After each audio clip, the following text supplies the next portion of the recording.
فلا أقسم بمواقع النجوم وإنه لقسم لو تعلمون عظيم إنه لقرآن كريم في كتاب مكنون لا يمسه إلا المطهرون تنزيل من رب العالمين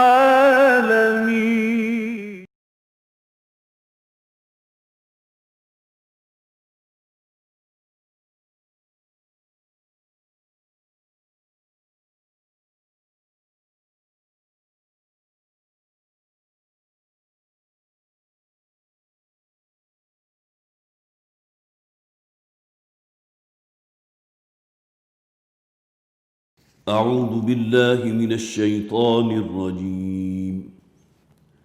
بسم الله الرحمن الرحيم.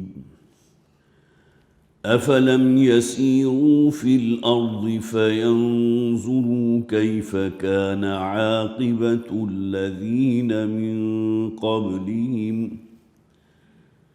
دمر الله عليهم وللكافرين أمثالها ذلك بأن الله مولى الذين آمنوا وأن الكافرين لا مولى لهم إن الله يدخل الذين آمنوا وعملوا الصالحات جنات تجري من تحتها الأنهار والذين كفروا يتمتعون ويأكلون كما تأكل الأنعام والنار مثوى لهم وكأين من قرية هي أشد قوة من قريتك التي أخرجتك أهلكناهم فلا ناصر لهم أفمن كان على بينة من ربه كمن زين له سوء عمله واتبعوا أهواءهم مثل الجنة التي وعد المتقون فيها أنهار من ماء غير آسن وأنهار من لبن لم يتغير طعمه وأنهار من خمر لذة للشاربين وأنهار من عسل مصفى ولهم فيها من كل الثمرات ومغفرة من ربهم كمن هو خالد في النار وسقوا ماء حميما فقطع أمعاءهم ومنهم من يستمع إليك حتى إذا خرجوا من عندك قالوا للذين أوتوا العلم ماذا قال آنفا أولئك الذين طبع الله على قلوبهم واتبعوا أهواءهم والذين اهتدوا زادهم هدى وآتاهم تقواهم صدق الله العظيم رب اشرح لي صدري ويسر لي أمري واحلل عقدة من لساني يفقهوا قولي اللهم الهمنا رشدنا واعذنا من شرور أنفسنا آمين يا رب العالمين۔ حضرات سورہ محمد صلی اللہ علیہ وسلم ہمارے زیر درس ہے، اس کی ابتدائی 9 آیات ہم نے پچھلی مرتبہ مکمل کی تھی۔ جو حصہ ہم اس کا پڑھ چکے اس کا خلاصہ میں آپ کے سامنے رکھ دوں کہ بالکل شروع ہی میں ایک ضابطہ بیان کر دیا گیا تھا کہ جب بھی حق و باطل کی کشمکش ہو اور مسلمانوں کی مڈ بھیڑ ہو کفار اور مشرکین کے ساتھ، ظاہر ہے کہ اس بات کو ذہن میں رکھیے کہ ایک مدنی دور تھا جس میں مسلمانوں کو حکم یہ تھا کہ انہیں اپنی مدافعت میں بھی ہاتھ نہیں اٹھانے۔ کوئی شخص جو ہے کسی مسلمان کی جان کا بھی درپے ہے تب بھی وہ اپنے ہاتھ نہیں اٹھا سکتا اپنے دفاع میں بھی۔ لیکن یہ کہ پھر ہجرت کے بعد معاملہ بالکل یکسر تبدیل ہو گیا، اللہ کی طرف سے اجازت ہو گئی۔ اذن للذین یقاتلون بانہم ظلموا وان اللہ علی نصرہم لقدیر۔ نہ صرف یہ کہ اجازت دی گئی بلکہ اللہ تعالیٰ نے یہ فرما دیا کہ اللہ کی مدد اور تائید اور نصرت انہیں لازماً حاصل ہوگی۔ اور اب یہاں تمہیں گویا کہ اینٹ کا جواب پتھر سے دینا ہے۔ اسی کے نتیجے میں غزوات ہوئے ہیں، مد مقابل مڈ بھیڑ ہوئی ہے۔ تو جو ضابطہ بیان کیا گیا تھا اس میں سب سے پہلی بات کیا تھی فضرب الرقاب۔ وہ لوگ کہ جو اللہ کے دشمن ہیں، اللہ کے دین کے دشمن ہیں، اور سب سے بڑھ کر وہ محمد صلی اللہ علیہ وسلم کی جان لینے کے لیے آئے ہیں، آپ کو قتل کے ارادے سے آئے ہیں۔ اب ان کے ساتھ کسی قسم کی کوئی رو رعایت نہیں ہوگی، لہٰذا ان کی گردنیں مارو، خون ریزی کرو، اس لیے کہ وہ مقابل میں ہیں۔ وہی بات جیسا کہ میں نے عرض کیا، باغی ہیں اللہ کے رسول کے، سرکش ہیں اللہ کے۔ فضرب الرقاب، سب سے پہلی بات تو یہ ہے حتی اذا اثخنتموہم فشدوا الوثاق، اور پھر جب تم ان کی پوری جو ہے ان کی طاقت کو کچل چکو اور خوب خون ریزی کر چکو، وہ کہ فیصلہ کن ایک فتح مسلمانوں کو حاصل ہو جائے، تو اب پھر معاملہ ہے کہ تم انہیں قید بھی کر سکتے ہو، قیدی بھی بنا سکتے ہو، اسیر کی شکل میں انہیں گرفتار بھی کر سکتے ہو۔ اور اس کے بعد اگلا مرحلہ کیا ہے؟ فَإِذَا لَقِيتُمُ الَّذِينَ كَفَرُوا فَضَرْبَ الرِّقَابِ حَتَّى إِذَا أَثْخَنْتُمُوهُمْ فَشُدُّوا الْوَثَاقَ، تو اب انہیں جو ہے خوب کس کر باندھو، ان کو جو ہے قیدی بنا لو۔ فَإِمَّا مَنًّا بَعْدُ وَإِمَّا فِدَاءً، اب تمہارے پاس اختیار ہے، چاہے تو ان کو فدیہ لے کر آزاد کر دو، اور چاہے یہ کہ فدیہ کے بغیر اگر چاہو تو احسان کرتے ہوئے انہیں آزاد کر دو۔ میں نے عرض کیا تھا تفصیل کے ساتھ کہ مولانا مودودی رحمۃ اللہ علیہ نے بھی بڑی تفصیلی بحث کی ہے، اس کے علاوہ اور بھی مختلف تفاسیر ہیں کہ جو بھی اسیران جنگ ہوں گے ان کے ساتھ کیا معاملہ ہونا چاہیے۔ ہمارا دین ہمیں تلقین کرتا ہے حسن سلوک کی، لیکن یہ کہ یہ معاملہ کب تک رہے گا؟ حسن سلوک اگر میدان جنگ میں آپ کرنے لگیں گے تو معاملہ نہیں ہے، وہاں تو گویا کہ آپ کی تلوار نہیں رکنی چاہیے۔ جو اللہ کے دشمن ہیں، اللہ کے دین کے دشمن ہیں، لیکن یہ کہ اس کے علاوہ ان مسلمان قیدیوں کے ساتھ معاملہ حسن سلوک کا کیا ہوگا؟ جو تم کھاتے ہو انہیں کھلاؤ، جو تم پہنتے ہو انہیں پہناؤ، اور اگر وہ تقسیم کر دیے گئے گویا کہ غلام کی حیثیت سے مسلمانوں میں، تو پھر وہی جو ایک عام مسلمان کے حقوق ہوتے ہیں دوسرے مسلمان پر، انسانیت کے درجے میں وہی حقوق جو ہے برقرار رہیں گے۔ پھر اس کے بعد ہم نے وہ پڑھا تھا کہ اگر وہ لوگ کہ جو اس معرکہ حق و باطل میں مسلمانوں کی طرف سے شریک تھے اور وہ قتل ہو جائیں تو ان کے ساتھ وعدے کیے گئے۔ وہ آیہ مبارکہ پھر دوبارہ پڑھ لیجیے، پچھلی مرتبہ پڑھی تھی، وَالَّذِينَ قُتِلُوا فِي سَبِيلِ اللَّهِ فَلَن يُضِلَّ أَعْمَالَهُمْ۔ ظاہر ہے مسلمانوں کے جسم جو ہے کوئی لوہے کے بنے ہوئے تو نہیں تھے، وہاں بھی اگر تلوار پڑے گی تو خون نکلے گا۔ غزوہ احد کے موقع پر نبی اکرم صلی اللہ علیہ وسلم کے چہرہ مبارک سے بھی خون کا فوارہ جو ہے وہ پھوٹا تھا، آپ کا پورا چہرہ رنگین ہو گیا تھا خون سے۔ اور یہ معاملہ کس کے ساتھ ہو رہا ہے؟ محبوب رب العالمین کے ساتھ ہو رہا ہے، محمد رسول اللہ صلی اللہ علیہ وسلم کے ساتھ۔ تو میدان جنگ میں اگر کوئی شخص گیا ہے تو اس بات کا پورا پورا امکان موجود ہے کہ وہ اپنی جان کی بازی ہار جائے، اللہ کے راستے میں شہید اور شہادت کے رتبہ بلند تک پہنچ جائے۔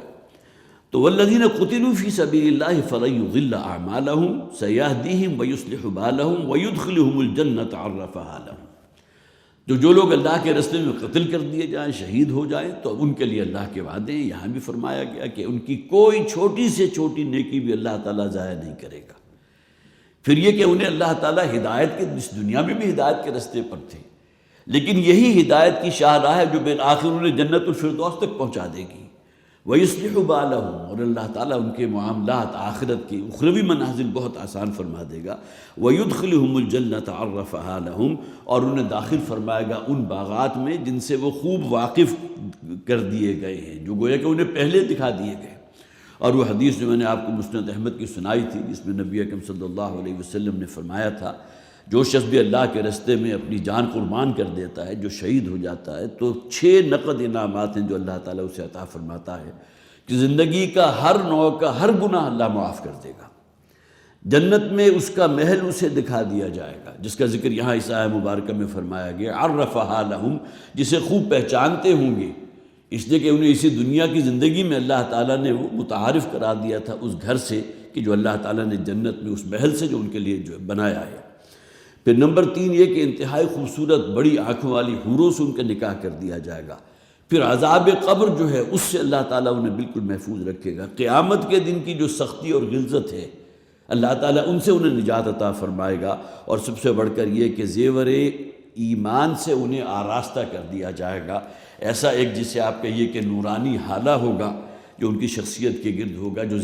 زیور ایمان کو تعبیر کیا گیا۔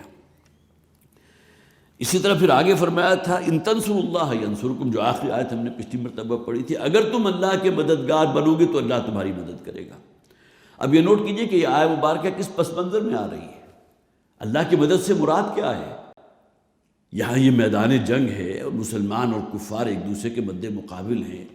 کفار بھی قتل ہوئے، جہنم واصل ہوئے ہیں، مسلمانوں میں سے بھی بڑی تعداد ان لوگوں کی ہے کہ جنہوں نے اپنی جانوں کا نذرانہ بھی پیش کیا ہے۔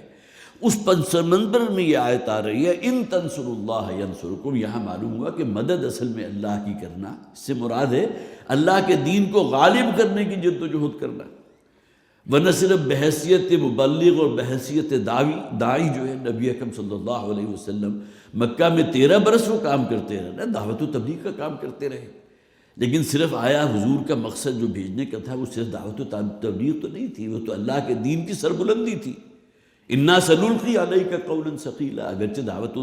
دعوت و تبلیغ جو ہے وہ اپنی جگہ ایک بہت بھاری کام ہے، لیکن یہ کہ اس سے بھی کئی گنا بڑی ذمہ داری حضور کے کاندھوں پر جو ڈالی گئی وہ کیا تھی کہ اس دین کو غالب کرنا ہے۔ ہم آپ کے کاندھوں پر بڑی بھاری ذمہ داری ڈالنے والے ہیں، انا سنلقی علیک قولا ثقیلا،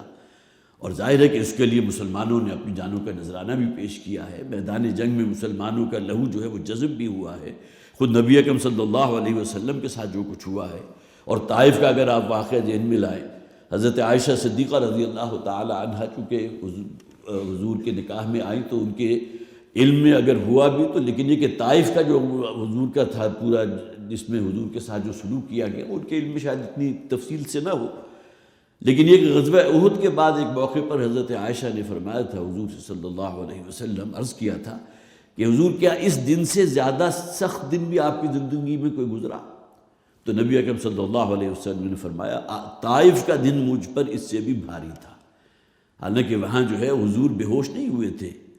میدان احد میں تو حضور پر بے ہوشی بھی طاری ہوئی ہے، اتنے کثیر تعداد میں خون بہا ہے جسم سے کہ آپ کے اوپر جو ہے بے ہوشی بھی طاری ہوئی، لیکن یہ کہ طائف کا جو ہے واقعتاً ایسا ہے کہ جس میں نبی اکرم صلی اللہ علیہ وسلم کو جو پتھر مارے جا رہے تھے، جس سے آپ کا جس میں مبارک جو ہے لہو لہان ہوا، تو یہ وہ عملی جد و جہد ہے۔ ان تنصروا اللہ ینصرکم، اگر تم اللہ کی مدد کرو گے تو اللہ تمہاری مدد کرے گا۔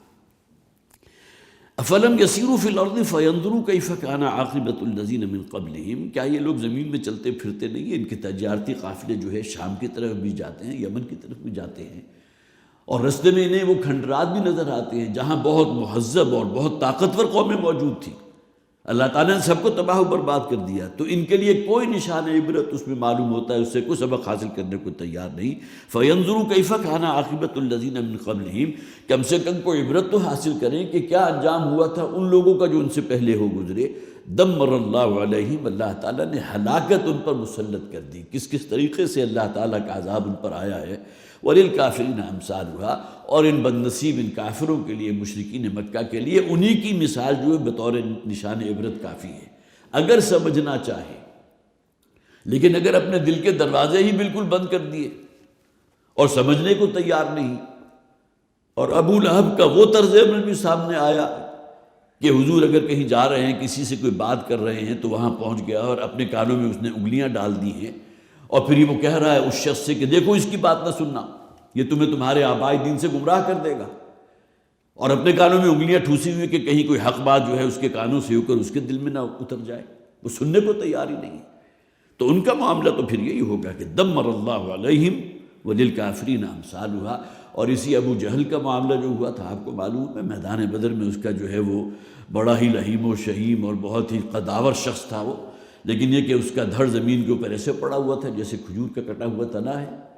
اس کی گردن جو ہے اس کے سر سے جدا تھی۔ اور یہ معاملہ ابو لہب کا جس کا میں نے ابھی ذکر کیا ہے، ابو لہب کا معاملہ کیا ہوا تھا، اس کی موت اس طرح سسک کے ہوئی ہے کہ اس کے اپنی سگی اولاد نے لکڑیوں کے ذریعے اس کی لاش کو دھکیل کے ایک گڑھے کے اندر ڈالا اور حبشی غلاموں سے کہا کہ اس کے اوپر مٹی ڈال دو۔ اس قسم کے خوفناک مرض کے اندر وہ شخص مبتلا ہوا تھا۔ تو اللہ تعالیٰ ایسے لوگوں کو بعض اوقات، یہ اللہ کی سنت نہیں ہے، یہ نہیں ہے کہ اللہ تعالیٰ ہر مشرک کے ساتھ اور ہر اللہ اور اللہ کے رسول کے دشمن کے ساتھ یہی معاملہ کرے گا، لیکن کچھ نہ کچھ چیزیں جو ہیں بطور نشان عبرت اللہ تعالیٰ وقتاً فوقتاً سامنے لاتا ہے۔ وَلِلْكَافِرِينَ أَمْثَالُهَا ذَلِكَ بِأَنَّ اللَّهَ مَوْلَى الَّذِينَ آمَنُوا۔ یہ جو حق و باطل کی جو کشمش ہو رہی ہے اور اس میں مسلمانوں کو غزوہ بدر سے متصل قبل یہ آیات نازل ہو رہی ہیں، اس کے بعد غزوہ بدر ہوا اور مسلمانوں کو فیصلہ کن فتح حاصل ہو گئی۔ ذَلِكَ بِأَنَّ اللَّهَ مَوْلَى الَّذِينَ آمَنُوا، اس لیے کہ اللہ تعالیٰ مولا ہے ان لوگوں کا، پشت پناہ ہے ان لوگوں کا، ساتھی ہے ان لوگوں کا جو ایمان لانے والے ہیں۔ صرف ایمان نہیں بلکہ ایمان کے تقاضوں کو پورا کرنے والے ہیں۔ حضور کے ہاتھ پر جو ایمان لایا اس نے تو گویا کہ اپنے آپ کو وقف کر دیا حضور کے لیے، اب تو اس کی کوئی مرضی نہیں ہے، کوئی چاہت نہیں ہے، ہر شے جو اللہ اور اللہ کے رسول کی حکم کی پابند ہے۔ لیکن یہ کہ آج کے دور میں اگر آپ کہیں گے تو بہرحال جو شخص بھی ایمان لایا اسے ایمان کے تقاضے بھی ادا کرنے ہیں، ان تقاضوں کو جو صحابہ کرام نے ادا کیے۔ اپنے سیرت و کردار کے اندر ایک تبدیلی ہوگی، اپنا جو آپ کا کلوز ترین ایک حلقہ ہے، اپنا گھر، اپنے والدین، اپنی اولاد، اپنی بیوی، اپنے بچے، ان کے اوپر محنت ہوگی، انہیں دین کے لیے لانا ہوگا، دینی تعلیم کے اس زیور سے انہیں آراستہ کرنا ہوگا۔ یہ تمام چیزیں جو ہیں وہ بہرحال ہمیں اپنے پیش نظر رکھنی چاہیے، اور اسی کا نتیجہ نکلے گا کہ اللہ تعالیٰ اولاد کے ذریعے آپ کو جو ہے آنکھوں کی ٹھنڈک عطا فرمائے گا۔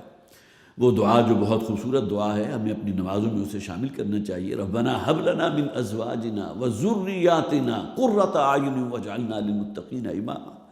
اے پروردگار، ہمیں ہماری بیویوں اور اولاد کے ذریعے آنکھوں کی ٹھنڈک عطا فرما، یہ ہماری آنکھوں کا نور بنے، انہیں دیکھ کر ہمیں ایک سکون حاصل ہو، انہیں دیکھ کے ہمیں گویا کہ معلوم ہو کہ واقعتاً ہمارے اس دنیا سے چلے جانے کے بعد یہ صدقہ جاریہ بنیں گے ہمارے لیے، اس لیے کہ اولاد ہے نا جو سب سے بڑھ کر صدقہ جاریہ بنتی ہے اپنے والدین کے لیے۔ تو یہ معاملہ جو ہے ان لوگوں کا ہی ہوتا ہے کہ جو واقعتاً اللہ پر پھر وہ یقین والا ایمان رکھتے ہیں۔ ذالک بأن اللہ مولا الذین آمنوا، اس لیے کہ اللہ تعالیٰ تو مولا ہے، اللہ تعالیٰ پشت پناہ ہے، رفیق ہے، ساتھی ہے ان لوگوں کو جو ایمان لائے۔ وَأَنَّ الْكَافِرِينَ لَا مَوْلَى لَهُمْ، اور ان کافروں کا کوئی مولا نہیں ہے، ان کا کوئی پشت پناہ نہیں، اس دنیا میں بھی ان کے اپنے چھوڑ جائیں گے۔ یہ عبداللہ ابن ابی جو رئیس المنافقین تھا، انہی کا بیٹا تھا، اس کا نام بھی عبداللہ تھا، عبداللہ ابن ابی۔ اور آپ کو معلوم ہے غزوہ بنو مصطلق کے موقع پر جو اس نے ایک جسارت اور گستاخی کی تھی نبی اکرم صلی اللہ علیہ وسلم کی جناب میں بھی، اور جھوٹ بولا تھا۔ جب ایک مسلمان اور ایک مہاجر کا جھگڑا ہو گیا تو اس موقع پر آ کر اس نے جو زبان درازی کی تھی اور بہت ہی غلط قسم کی مثال مسلمان مہاجرین کو لی دی تھی، اور پھر اس کے بعد صاف مکر گیا کہ میں نے تو یہ بات نہیں کہی۔ اور ان کے جو اپنا بیٹا موجود تھا عبداللہ اس موقع پر تھا، وہ جانتا تھا کہ اس نے کہی ہے، اور اس نے اس موقع پر حضور سے کہا کہ حضور مجھے اجازت دیجیے میں اپنے باپ کی سر قلم کر دوں، اور وہ ننگی تلوار لے کر کھڑے ہو گئے تھے۔ نبی اکرم صلی اللہ علیہ وسلم نے منع کیا، اس لیے کہ بہرحال بلکہ یہ بات اپنی جگہ بڑی منطقی ہے کہ لوگ کیا کہیں گے کہ اب گویا کہ معلوم ہوتا ہے کہ محمد صلی اللہ علیہ وسلم نے اپنے ہی ساتھیوں کے عبداللہ ابن ابی بظاہر تو مسلمان تھا نا، اسی کی جان کے در پہ ہو گئے، تو ان الکافرین لا مولا لہم، اور کافروں کا کوئی مولا نہیں ہے۔ اب یہاں بہت خوبصورت واقعہ ہے جو آپ میں سے بعض حضرات نے سنا بھی ہوگا، اور غزوہ احد کے موقع پر آپ کو معلوم ہے کہ مسلمانوں کو ایک بڑا چرکا لگا تھا، 70 صحابہ کرام جو ہیں، اور ان میں حضرت حمزہ جیسی شخصیت بھی تھی، حضرت مصعب بن عمیر جیسی شخصیت تھی، اور کتنے ہی اکابر صحابہ تھے کہ جو شہید ہوئے، اور نبی اکرم صلی اللہ علیہ وسلم خود بھی جیسا کہ میں نے ابھی عرض کیا تھا کہ اتنا خون آپ کے جسم سے بہا کہ آپ کے اوپر بے ہوشی طاری ہوئی ہے۔ اس موقع پر پھر گویا کہ جب وہ ابو سفیان جو اس وقت سپہ سالار تھا کفار کا، مشرکین کی طرف سے، اس نے اپنے طور پر جب دیکھا کہ معاملہ ختم ہو گیا، تو بہرحال جیسا کہ حدیث ہے نا کہ انسانوں کے دل اللہ کی 2 انگلیوں کے مابین ہوتے ہیں، اس نے فیصلہ کر لیا کہ میرا خیال ہے کہ اب یہاں کافی ہے معاملہ، اب ہم واپس چلتے ہیں۔ اب وہ واپس روانہ ہو گیا، اور پھر کچھ فاصلے پر مدینہ سے اب وہ مکہ کی طرف جب جا رہا ہے، وہ پورے لوگ 3000 کی تعداد میں آئے تھے، ان میں سے کتنے وہ تھے جو جہنم واصل ہوئے ہیں، لیکن یہ کہ بہرحال وہ بھی تو تھے نا کہ جو گویا کہ اب ایک انداز سے جو ہے ایک فاتح کی حیثیت سے جا رہے تھے کہ مسلمانوں کی ہم نے کمر توڑ دی ہے، اگرچہ وہ فیصلہ کن فتح تو نہیں تھی۔ وہی بات جیسا کہ میں نے عرض کیا کہ انسانوں کے دل اللہ کے رب کی 2 انگلیوں کے مابین ہوتے۔ کچھ دور باہر جا کر اسے اچانک اندازہ ہوا کہ ہم نے بڑی غلطی کی، ہم سے بڑا بلنڈر ہو گیا، یہ تو بہترین موقع تھا کہ ہم مسلمانوں کی طاقت کو ہمیشہ کے لیے کچل دیتے۔ لہٰذا اس نے ارادہ کیا کہ وہ واپس اس کے ساتھ جو بھی ساتھی تھے ان کے ساتھ واپس آئے اور پھر مدینہ پر حملہ کر دے، اس لیے کہ آپ کو معلوم ہے میدان احد جو ہے وہ تو مدینہ کے بالکل ساتھ موجود ہے۔ لیکن یہ کہ اس موقع پر اللہ تعالیٰ نے وحی کے ذریعے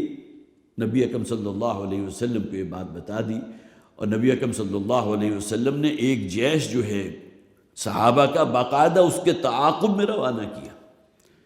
اور ادھر وہ ابھی اسی شش و پنج کے اندر تھا کہ میں واپس جاؤں اپنے ان تمام لوگوں کے ساتھ اور مدینہ پر قبضہ کیوں نہ کر لوں، اور اسے معلوم ہو گیا اور اس نے دیکھا کہ صحابہ جو ہے اس کے تعاقب میں آ رہے ہیں۔ اب اس نے سمجھا کہ معلوم ہوتا ہے کہ مدینہ سے کوئی بڑی کمک انہیں تازہ پہنچ مل گئی ہے، اور اس موقع پر جو ہے گویا کہ اب وہ تازہ دم ہو کر دوبارہ ہمارے مقابلے میں آئے ہیں، اس لیے کہ قرآن بھی تو کہتا ہے نا کہ جو شروع کی کچھ ساعتیں تھیں اس غزوہ احد کے موقع کی، وہ تو بالکل وہی نقشہ تھا، استحسونہم بإذنہ، جبکہ تم انہیں اسی طرح گاجر مولی کی طرح کاٹ رہے تھے جس طرح 1 سال پہلے میدان بدر میں تم نے مشرکین کا حشر کیا تھا۔ اولین ساعتیں تو ویسی تھی، وہی نقشہ تھا۔ وہ تو چند صحابہ جو 50 کی تعداد میں جن کو مقرر کیا تھا درے کی حفاظت پر، آپ حضرات کے علم میں ہے جو بھی سیرت سے دلچسپی رکھتے ہیں، وہ جب نیچے اتر آئے اور پیچھے سے خالد ابن ولید نے ایک لمبا چکر کاٹ کر جو ہے پیچھے سے حملہ کیا، تو گویا کہ اس نے وہ کردار ادا کیا خالد ابن ولید جو بعد میں مسلمان ہوئے اور سیف من سیوف اللہ کا لقب جو ہے حضور صلی اللہ علیہ وسلم سے حاصل کیا۔ لیکن یہ کہ اس موقع پر وہ آئے تھے، اور غزوہ احد کا موقع پر جو ایک مسلمانوں کی شکست ہوئی تھی، عارضی شکست کہہ لیجئے، تو وہ اسی بنیاد پر ہوئی تھی کہ خالد ابن ولید نے آ کر وہ پیچھے سے پیٹھ میں خنجر بھونکنے والا ایک جو ہے کردار ادا کیا تھا۔ تو اس موقع پر ابو سفیان، اور جب وہ مسلمانوں کی بھی ایک جماعت ان کے ساتھ تھی اور جو گویا کہ اتنے پھر دوبارہ قریب آ گئے تھے، اور نبی اکرم صلی اللہ علیہ وسلم بھی اسی غزوہ گویا کہ زخمی حالت میں آپ بھی اس جیش کے ساتھ اس کے موجود تھے، اس موقع پر ابو سفیان نے کھڑے ہو کر وہاں ایک نعرہ لگایا تھا، لنا عزا ولا عزا لکم، ہماری مدد اور ہماری جو ہے یہاں نصرت جو ہمیں حاصل ہوئی ہے میدان احد میں، وہ اصل میں ہماری دیوی عزا کی وجہ سے ہے، اور اے مسلمانوں تمہارے پاس کوئی عزا نہیں ہے، لنا عزا ولا عزا لکم، ہمارے پاس وہ ایک دیوی ہمارا خدا عزا ہے جس نے ہماری مدد کی ہے، اور تمہارا کوئی عزا نہیں ہے، تمہارے پاس کون ہے جو تمہاری مدد کرتا، لہذا تمہاری کمر ٹوٹ گئی۔ اس موقع پر پھر حضرت عمر رضی اللہ تعالیٰ عنہ کو حضور نے کہا کہ تم ان کے جواب میں جو ہے وہ اس کو تم بھی ایک نعرہ لگاؤ، اللہ مولانا ولا مولا لکم، اللہ ہمارا مولا ہے، ہمارا اعتماد اور بھروسہ تو اللہ کی ذات پر ہے۔ اب ظاہر ہے کہ یہ عارضی شکست جو ملی ہے وہ ظاہر ہے کہ ایک غلطی کا نتیجہ تھی نا، باقی اس کے بعد غزوہ احزاب ہوا تو کیسے معجزانہ طریقے پر اللہ تعالیٰ نے مدد فرمائی ہے۔ 12,000 کا لشکر جو مدینہ کی آبادی کے ارد گرد جو ہے موجود تھا، یا کم سے کم ایک طرف جو خندق کھود لی تھی ان سے بچانے کے لیے، دوسری طرف ایسے وہ حرات تھے جو حضرات بھی وہاں گئے ان کے معلوم ہے کہ وہ مدینہ کے ارد گرد جو ہے جو پتھریلی زمین ہے اس کے اوپر پیدل چلنا بھی انتہائی محال ہے، اور اس کے علاوہ گھوڑے دوڑانا تو تقریباً ناممکن ہے۔ لیکن یہ کہ بہرحال وہ علاقہ جو ہے کسی درجے میں محفوظ تھا، لیکن یہ کہ وہ علاقہ جو غیر محفوظ تھا وہاں وہ خندق کھود لی گئی تھی۔ تو اگلے ہی سال اللہ تعالیٰ نے مسلمانوں کو پھر گویا کہ جو فتح عطا فرمائی، اور وہ کفار کا لشکر جو ہے تتر بتر ہو گئی۔ اور اس موقع پر پھر حضور نے کہا تھا صلی اللہ علیہ وسلم کہ آج کے بعد کفار کی جو ہے وہ کمر ٹوٹ چکی ہے، اب وہ دوبارہ ہمت نہیں کریں گے، کہیں لن یغزوکم قریش بعد عامکم ھذا، اس سال کے بعد اب قریش کے اندر ہمت نہیں ہوگی کہ وہ مسلمانوں پر وہ کوئی اقدام کر سکے، کوئی حملہ کر سکے۔ تو یہاں حضور کی طرف سے جو گویا کہ نعرہ لگایا گیا تھا حضرت عمر رضی اللہ تعالیٰ عنہ، اللہ مولانا ولا مولا لکم، یہاں دیکھیے بالکل وہی ذالک بان اللہ مولا الذین آمنوا، مولا ہے اللہ اہل ایمان کا، وان الکافرین لا مولا لہم، اور کافروں کے لیے کوئی مولا نہیں ہے۔ ان اللہ یدخل الذین آمنوا وعملوا الصالحات، اللہ تعالیٰ داخل فرمائے گا ان لوگوں کو جو اہل ایمان ہیں اور جو نیک اعمال کرنے والے ہیں، جنات تجری من تحتها الانہار، یہ میرے اور آپ کے لیے ہے نا۔ صرف ایمان، وہ جسے آپ قانونی ایمان یا اسلام کہتے ہیں، وہ کفایت نہیں کرے گا جب تک کہ اعمال بھی اس کا ساتھ نہ دیں، اسی رنگ میں رنگے ہوئے نہ ہوں۔ ان اللہ یدخل الذین آمنوا وعملوا الصالحات جنات تجری من تحتها الانہار، ان باغات میں کہ جن کے دامن میں نہریں رواں ہیں، جنت الفردوس ہے، اور کیسی کیسی نعمتیں اللہ تعالیٰ نے جنت میں مسلمانوں کے لیے تیار کی ہیں۔ والذین کفروا یتمتعون، اور وہ لوگ کہ جو کافر ہیں، جو منکر ہیں، جو انکار کرنے والے ہیں، یتمتعون، وہ یہاں دنیاوی ساز و سامان کچھ انہیں مہیا کر دیا گیا، جیسا کہ اس حدیث میں ہے اللہ تعالیٰ کسی کافر اور مشرک کو ایک جو ہے وہ اگر کہیں دنیا و ما فیہا کی حقیقت اللہ کی نگاہ میں ایک مچھر کے پر کے برابر بھی ہوتی، تو اللہ کسی کافر اور مشرک کو یہاں کسی کو ایک گھونٹ نہ دیتا۔ یہ کہ اللہ تعالیٰ نے یہاں کی نعمتیں گویا کہ لوگوں کے لیے بھی ہیں جو یہاں کافر ہیں، منکر ہیں، یہاں سے وہ بھی یتمتعون، یہاں خوب وہ جو ہے عیش کر رہے ہیں، یہاں خوب جو ہے ان کی گزر رہی ہے۔ وَيَأْكُلُونَ كَمَا تَأْكُلُ الْأَنْعَامُ، بڑی خوبصورت بات کی گئی، اور وہ کھاتے ہیں تو اس طرح جس طرح چوپائے کھاتے ہیں۔ اب یہاں انعام ظاہر ہے جو مویشی ہوتے ہیں وہ، یا یہ حیوانات جو کھانے کا طریقہ ہوتا ہے۔ اب اس میں دونوں ہی پہلو موجود ہیں۔ ایک پہلو تو ظاہراً ہے گویا کہ انسان کھانوں کے اوپر ٹوٹ پڑے، اور یہ نقشہ آپ حضرات نے بھی دیکھا ہے اور میری نگاہوں سے بھی گزرتا رہتا ہے کہ شادی یا ولیمہ کا موقع ہو اور لوگ جس طرح منتظر ہوتے ہیں، اور جیسے ہی وہ گویا کہ پہلے تو وہ قنات ہوا کرتی تھی جو لگی ہوتی تھی، اور قنات کو جیسے ہی کھولا جاتا تھا تو لوگوں کی بھگدڑ مچ جاتی تھی، اور جا کر وہ ہلہ بول دیتے تھے، معلوم ہوتا ہے کہ اب کو گویا کہ کیا یہ پہلے ہی جو ہے حملے میں جو حاصل کر لو اور اس کے بعد تمہارے لیے کچھ بچے گا نہیں۔ جو تہذیب نام کی شے جسے کہتے ہیں، وہ شاید وہ معلوم ہوتا ہے کہ وہ قریب سے نہیں گزری ہوتی ایسے لوگوں کے۔ تو یا کلون کما تاکل الانعام، کھاتے ایسے ہیں جیسے کہ مویشی کھا رہے ہیں، جیسا کہ جانور کھا رہے ہیں، حیوانات کھا رہے ہیں۔ اور ظاہر ہے کہ کسی کو اگر آپ وہ چھوڑیں گے تو وہ سارے کے سارے دوڑیں گے اپنے باڑے کی طرف۔ اگر کوئی ریوڑ ہے بھیڑ بکریوں کا اور ان کے لیے کہیں چارہ رکھا ہوا ہے تو بالکل جس طرح وہ گھس جاتے ہیں یہی معاملہ انسانوں کا بھی ہوتا ہے۔ لیکن ظاہر ہے کہ یہ تمام انسان مراد نہیں ہے، ان میں وہی ہیں کہ جو بہرحال جو بے صبرے ہوتے ہیں، جسے کہا گیا نا، عام طور پر یہ باتیں کالمز میں بھی آ جاتی ہیں، معلوم ہوتا ہے کہ صدیوں کی بھوک ہے کہ جو ہماری قوم کو لاحق ہے، کہ کبھی شاید پیٹ بھر کے کھانا نصیب نہیں ہوا، شاید زندگی میں پہلا موقع آیا ہے کہ اس طرح کھانا جو ہے سامنے موجود ہے، لہٰذا اس پر ٹوٹ پڑنے والا یہ ظاہر کا معاملہ ہے، جس طرح ظاہر، اور دوسرا باطنی اعتبار سے بھی کہ جو بھی حیوانات ہیں انہیں یہ تمیز نہیں ہوتی کہ یہ جائز ہے یا ناجائز ہے، حرام ہے یا حلال ہے، انسان کو تو معلوم ہے نا۔ تو جو شخص اپنی جو بھی خوراک ہے یا جو اسے رزق دیا گیا ہے اللہ کی طرف سے ہے،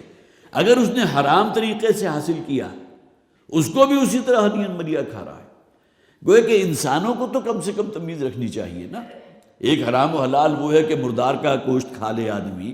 یا جس طرح کسی اور حیوان کا پچھلے دنوں لاہور والوں کو جو ہے بہت سا جو ہے بیف کے نام پر کچھ اور بھی کھلا دیا گیا تھا، آپ حضرات کے علم میں ہے، اور پھر کچھ ایسی ویڈیوز وائرل ہوئی تھی جس میں آدمی جو ہے بالکل خوفزدہ ہو جاتا ہے کہ چوہے وہ اور ان کے گوشت جو ہیں وہ بھی معلوم ہوتا ہے کہ کبابوں کے اندر مکس کر کے دے دیے گئے، اللہ تعالیٰ معاف کرے۔ یہ تمام معاملات بھی ہوتے ہیں، ایک تو ظاہری حرام و حلال ہے، ایک یہ کہ واقعتاً یہ شے اللہ تعالیٰ نے حلال قرار بھی دی ہے یا نہیں دی، اس سے اگلا پہلو ہوگا کہ بکری کا گوشت اگرچہ حلال ہے لیکن کمائی جو تھی تمہاری وہ حرام کی تھی۔ اب یہ گویا کہ مختلف پہلو ہیں، مختلف ڈائمنشنز ہیں جو انسان ہونے کے ناطے انسان کو سوچنا چاہیے۔ حیوانات کے اندر یہ تمیز نہیں ہے۔ تو یہاں دونوں ہی پہلو مراد ہیں، کھاتے ہیں بظاہر بھی، جس طرح حیوان جو ہے وہ ٹوٹ پڑتے ہیں کھانے کے اوپر، اسی طرح کا معاملہ ان لوگوں کا ہے۔ معلوم یہاں دیکھیے خاص طور پر والذین کفروا، گویا کہ یہ آپ کہہ سکتے ہیں یہ کوالٹی ان لوگوں کی ہوتی ہے جو نا حد درجے نا شکرے ہوں۔ اگرچہ الفاظ کفرو کی ہیں لیکن یہ شکر کے مقابلے میں بھی تو کفر استعمال ہوتا ہے۔ صرف مشرکین اور کافر تو مراد نہیں ہیں، جو اللہ کے ناشکرے ہیں وہ بھی مراد ہیں۔ تو کم سے کم یہ کہ اس ڈیفینیشن کے اندر تو وہ مسلمان بھی آ جائیں گے جو ناشکری کر رہے ہیں، جو اللہ تعالیٰ نے انہیں گھر میں با فراغت دیا ہے، جو روزانہ وہ کھا رہے ہیں، لیکن ایک ایسے مواقع اوپر معلوم ہوتا ہے کہ ان کے جو بندھن ہیں وہ توڑ دیے گئے، وہ کاٹ دیے گئے۔ کما تاکلون، نام دونوں مفہوم مراد ہیں۔ والنار مثوی لہم، اب یہاں ظاہر ہے کہ وہ ان کفار اصطلاحی ہی مراد ہیں، اصل جہنم کی آگ ٹھکانہ ہوگی ان لوگوں کا، گھر ہے ان لوگوں کا، اور یہ گھر جو ہے عارضی گھر نہیں ہے بلکہ ہمیشہ کا گھر ہے، خلود کا معاملہ ہے جس کا کوئی اینڈ نہیں ہے۔ وَإِنَّهَا لَجَنَّةٌ أَبَدًا أَوْ لَنَارٌ أَبَدًا، جنت ہے تو وہ بھی ہمیشہ ہمیش کے لیے ہے، اور جہنم ہے تو وہ بھی ہمیشہ ہمیش کے لیے ہے۔ وَالنَّارُ مَثْوًى لَهُمْ، اور آگ ہوگی کہ جو ان کا آخری ٹھکانہ ہوگی۔ وَكَأَيٍّ مِّن قَرْيَةٍ، اور کتنی ہی بستیاں ایسی ہو گزری ہیں، هِيَ أَشَدُّ قُوَّةً مِّن قَرْيَتَكَ الَّتِي أَخْرَجَتْكَ، کہ وہ بستیاں کہیں زیادہ طاقتور تھیں، بہت زور آور تھیں اس بستی کی نسبت اے نبی صلی اللہ علیہ وسلم جس بستی سے آپ کو ہجرت کے لیے مجبور کر دیا گیا۔ ان لوگوں نے تو اپنے تئیں نکالا تھا نا، حضور کی تو جان کی قیمت بھی مقرر کر دی تھی۔ جو شخص بھی حضور کو لے آیا زندہ حالت میں یا بصورت دیگر، 100 اونٹ کا انعام جو ہے وہ طے ہو گیا تھا۔ گویا کہ مجبور انہوں نے کیا تھا، اور یہی وجہ ہے جیسا کہ میں نے عرض بھی کیا تھا اس سے پہلے کہ نبی اکرم صلی اللہ علیہ وسلم شاید پچھلی نشست میں کہا تھا 3 دن جو غار ثور میں موجود رہے اور اس کے بعد پھر آپ نے شمال کا سفر کیا، تو ایک مقام ایسا آیا تھا کہ اگر آپ داہنی طرف مڑتے تو مکہ کی بستی آپ کے سامنے تھی، لیکن چونکہ حضور کو ہجرت کرنی تھی لہٰذا آپ سیدھا روانہ ہو گئے اسی رستے کے اوپر جو مدینہ کی طرف جا رہا تھا۔ اور اس موقع پر آپ نے توقف فرمایا، آپ کھڑے ہوئے اور بڑی حسرت سے کہا اللہ کے بیت اللہ کو اور مکہ کے اس شہر کو مخاطب کرتے ہوئے، اے مکہ مجھے تجھ سے بہت محبت ہے، جس طرح اللہ بھی تجھے محبوب رکھتا ہے۔ یہاں اللہ کا گھر ہے، بیت اللہ ہے، لیکن کیا کروں کہ یہاں کے لوگ مجھے رہنے نہیں دے رہے، یہاں کے لوگ مجھے توحید پر قائم نہیں ہونے دے رہے۔ تو لہذا یہ گویا کہ اخرجت کا من قریتک، کہ جنہوں نے آپ کو اے نبی صلی اللہ علیہ وسلم یہاں سے نکالا تھا، آپ کی اس بستی سے، کتنی بستیاں تھیں جو کہیں بڑھ کر طاقتور تھی اس بستی سے جس سے آپ کو نکالا گیا۔ جیسا کہ میں نے عرض کیا سدوم اور عامورہ کی بستیاں ہوں، یا یہ کہ مدائن صالح ہوں، یا یہ کہ قوم ہود جہاں جن کے مقام جو بستیاں تھیں یہاں بالکل جنوب میں مدینہ کی مکے سے، تو یہ تمام جو ہے ان کے لیے نشان عبرت تھی۔ فلا ناصر لہم، اور ان کی مدد کو کوئی نہیں آیا، جنہیں وہ پکارتے رہے، لیکن اللہ کا عذاب جو ہے عذاب استیصال جب ان پایا تو ان کا دمر اللہ علیہم جو ہم پڑھ چکے، اللہ نے انہیں ہلاک کر ڈالا، تباہ و برباد کر دیا۔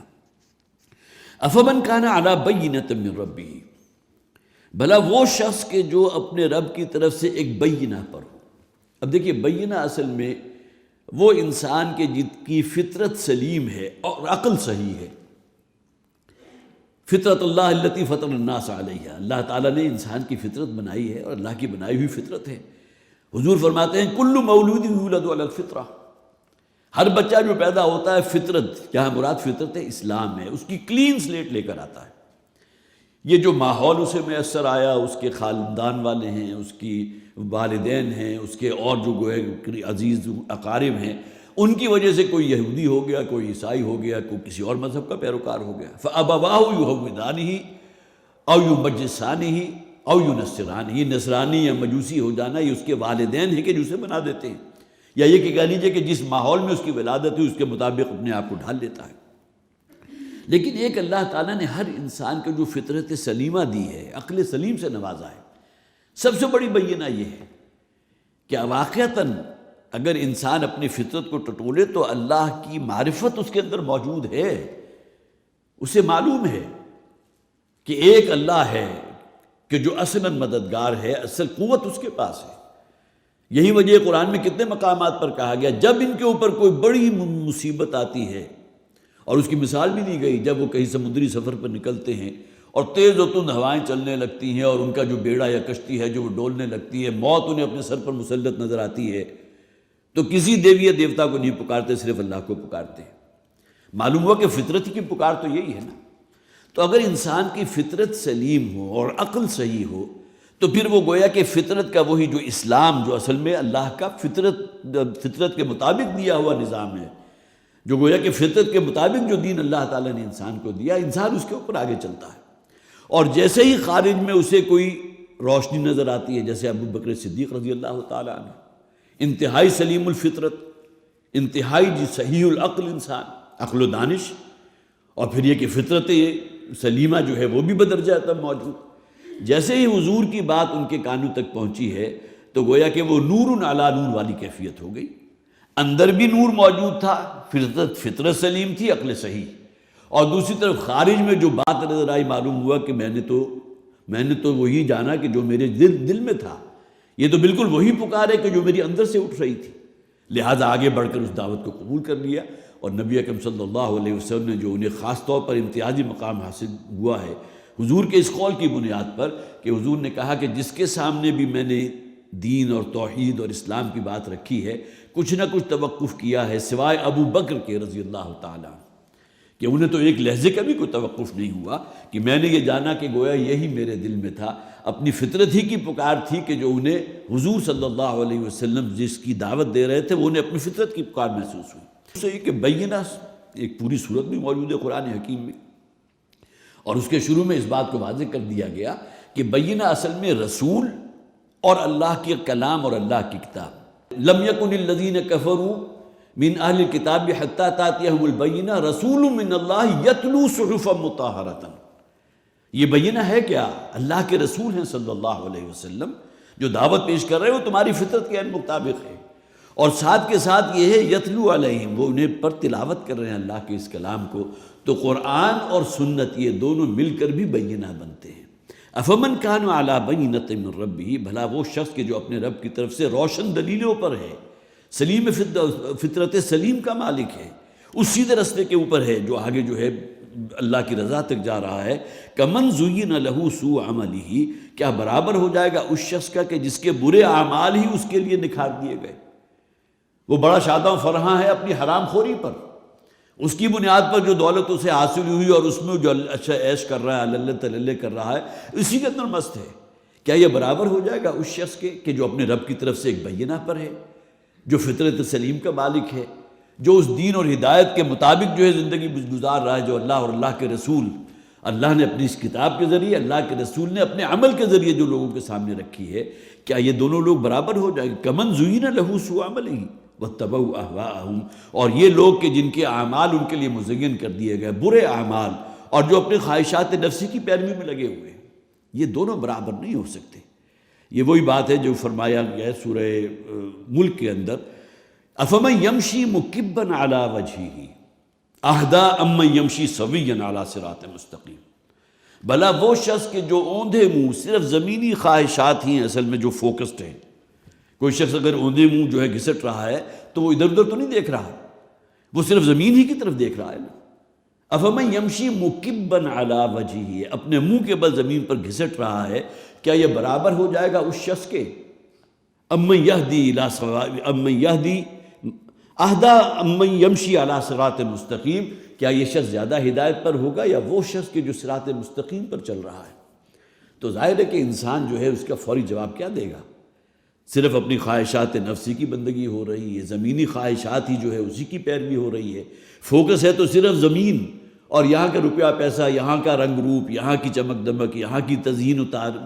آرائش، اس کے آگے کچھ سوچنے کو تیار نہیں۔ اور ایک وہ ہے کہ جس کی منزل اس کے سامنے ہے، اسے معلوم ہے یہ دنیا امتحان گاہ ہے، یہاں مشکلات ہیں، آسانیاں، ان مع العسر یسرا، ان مع العسر یسرا، امتحانات بھی ہیں اللہ کی طرف سے، لیکن مجھے یقین ہے کہ جو اخروی زندگی، جو اصل زندگی ہے میری، وہ سنور جائے گی۔ تو ان دونوں کا جو ہے وہ ایک موازنہ کیا گیا سورہ ملک کے اندر. افمن یمشی مکبا علی وجہہ اہدی امن یمشی سویا علی صراط مستقیم. اور یہاں فرمایا گیا افمن کان علی بینۃ من ربہ، بھلا وہ شخص جو اپنے رب کی طرف سے روشن دلیل پر ہو اور صراط مستقیم پر چل رہا ہو، کمن زین لہ سوء عملہ، کیا برابر ہوگا اس شخص کے، ہو جائے گا اس شخص جیسا انجام کار کے اعتبار سے جس کے برے اعمال ہی اس کے لیے مزین کر دیے گئے. واتبعوا اہواءہم، اور اپنی خواہشات نفس کی پیروی میں ہے. مثل الجنت التی وعد المتقون، مثال اس جنت کی کہ جس کا وعدہ کیا گیا تھا متقین سے، جس کا وعدہ کیا گیا ہے متقین سے. فیہا انہار من ماء غیر آسن. اب یہ دیکھیں یہاں 4 چیزیں بیان کی گئیں جن تمام کا تعلق مشروبات سے ہے.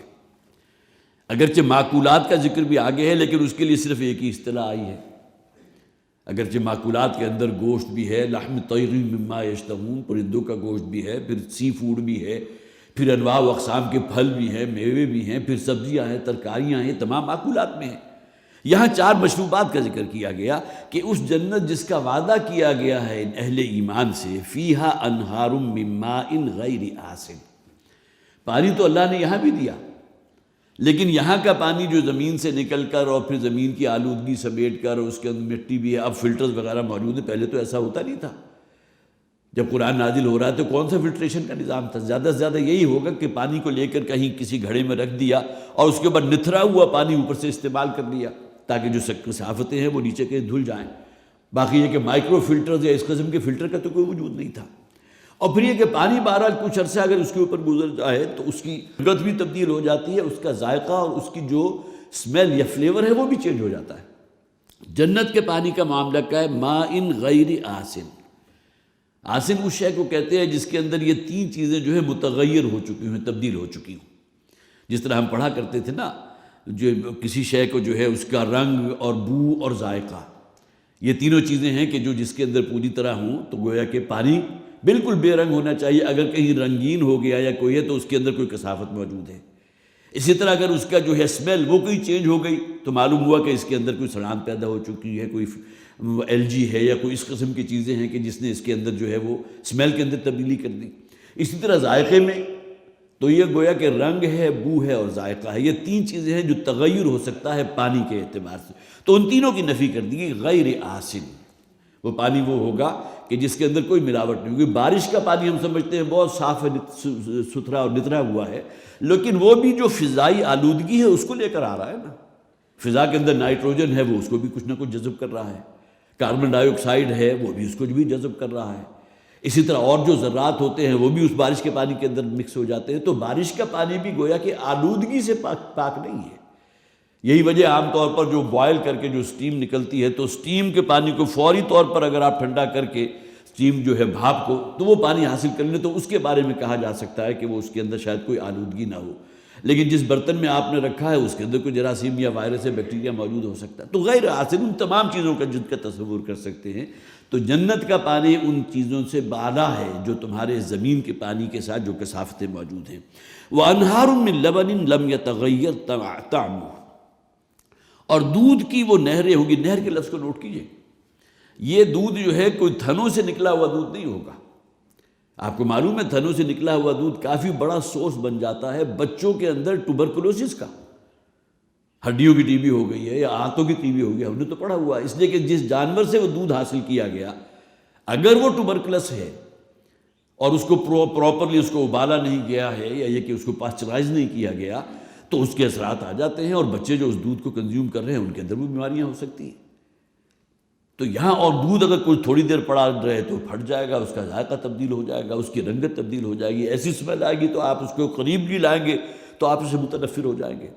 یہاں جو دودھ ہمیں مہیا ہے اس کے ساتھ یہ تمام جو ہے وہ چیزیں جسے آپ کہیے کثافتیں موجود ہیں، لیکن وہاں وہ دودھ ہوگا جو انہار نہر کی شکل میں ہوگا. جس طرح چشمے نکلتے ہیں صاف ستھرا نکھرا ہوا پانی،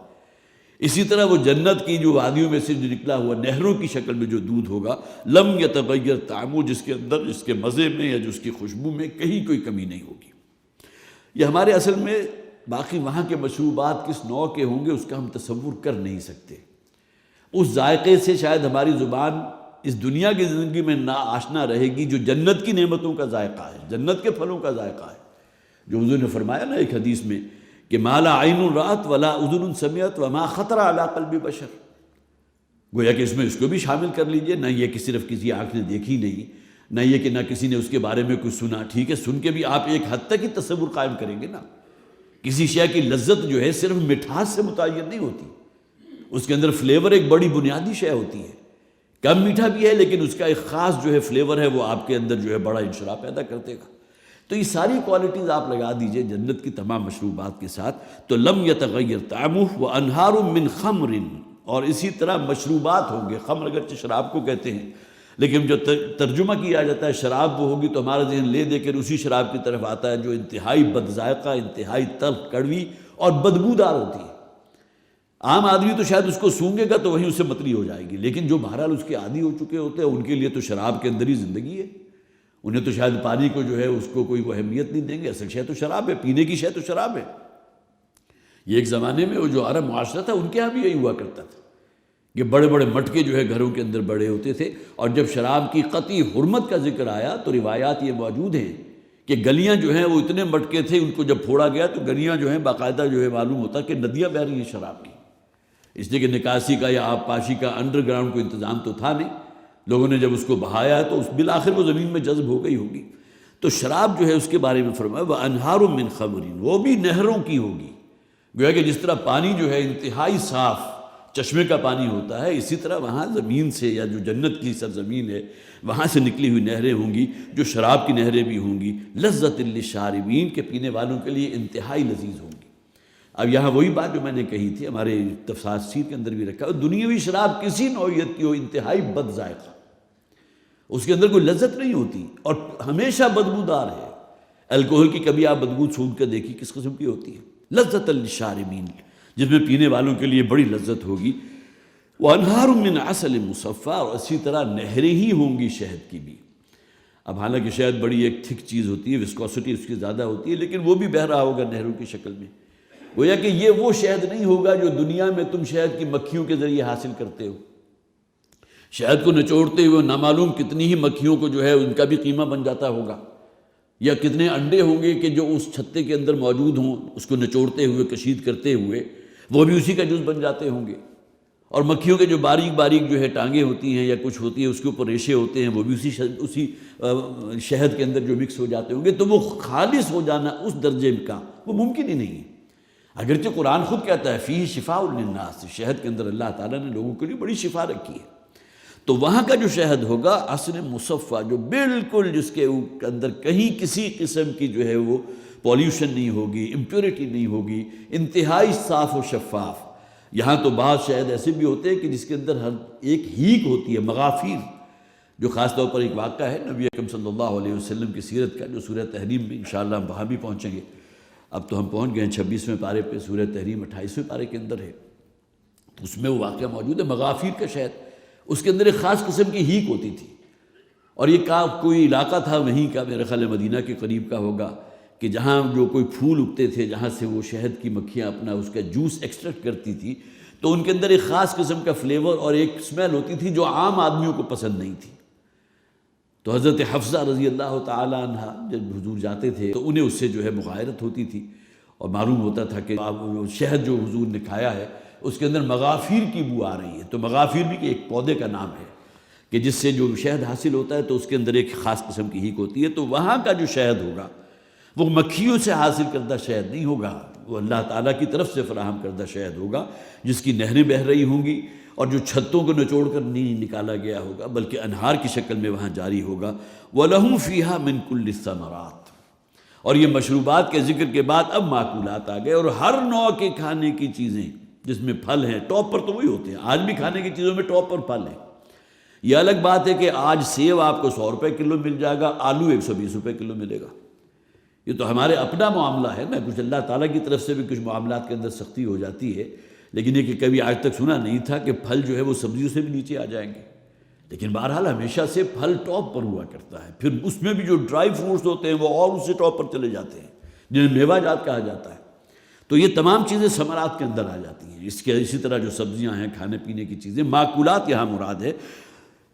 من کل ثمرات، ہر نوع کے کھانے پینے کی چیزیں۔ اب دیکھیے پھلوں میں بھی 6 وہ ہیں کہ جن کا ذکر قرآن میں موجود، اور اسی بنیاد پر ان 6 پھلوں کے بارے میں ہمارے ہاں کچھ احادیث یا کچھ اقوال بھی ایسی موجود ہیں کہ جس میں قرآن حکیم میں بھی قسم کھائی گئی ہے، تین کی، والتین والزیتون، انجیر کی قسم ہے، زیتون کی قسم ہے۔ اسی طرح جو ہے ذکر ہے قرآن حکیم میں کھجور کا، رطب جو تازہ کھجور ہوتی ہے جس کا ایک خاص ذائقہ ہوتا ہے، اس کا ذکر قرآن میں موجود ہے، انجیر کا ذکر قرآن میں موجود ہے، اسی طرح انگور کا ذکر، عنب، یہ قرآن میں بہت سی جگہوں پر موجود ہے۔ اس اعتبار سے بھی ہے کوئی یہی انگور ہے کہ جس کو کشید کر کے تم اپنے لیے سکر پیدا کر لیتے ہو، نشہ آور جو ہے وہ مشروب بنا لیتے ہو، اسی سے شراب بنا کرتی تھی۔ اسی طرح انار کا ذکر ہے، رمان، سورہ رحمان کے اندر انار کا ذکر موجود ہے۔ اسی طرح سورہ واقعہ میں جو ہے وہ اپنا ذکر ہے، کیلے کا ذکر موجود ہے۔ تو یہ تمام چیزیں جو ہے گویا کہ اللہ کی طرف سے ثمرات میں یہ 6 وہ ہیں کہ جن کا ذکر قرآن میں بھی موجود ہے، اور یقیناً ان کے استعمال میں سمجھتا ہوں زیتون کا استعمال ہے، اسی طرح انجیر کا استعمال ہے، پھر کھجور کے اندر اللہ تعالیٰ نے جو پوٹینشلز رکھ دیے ہیں،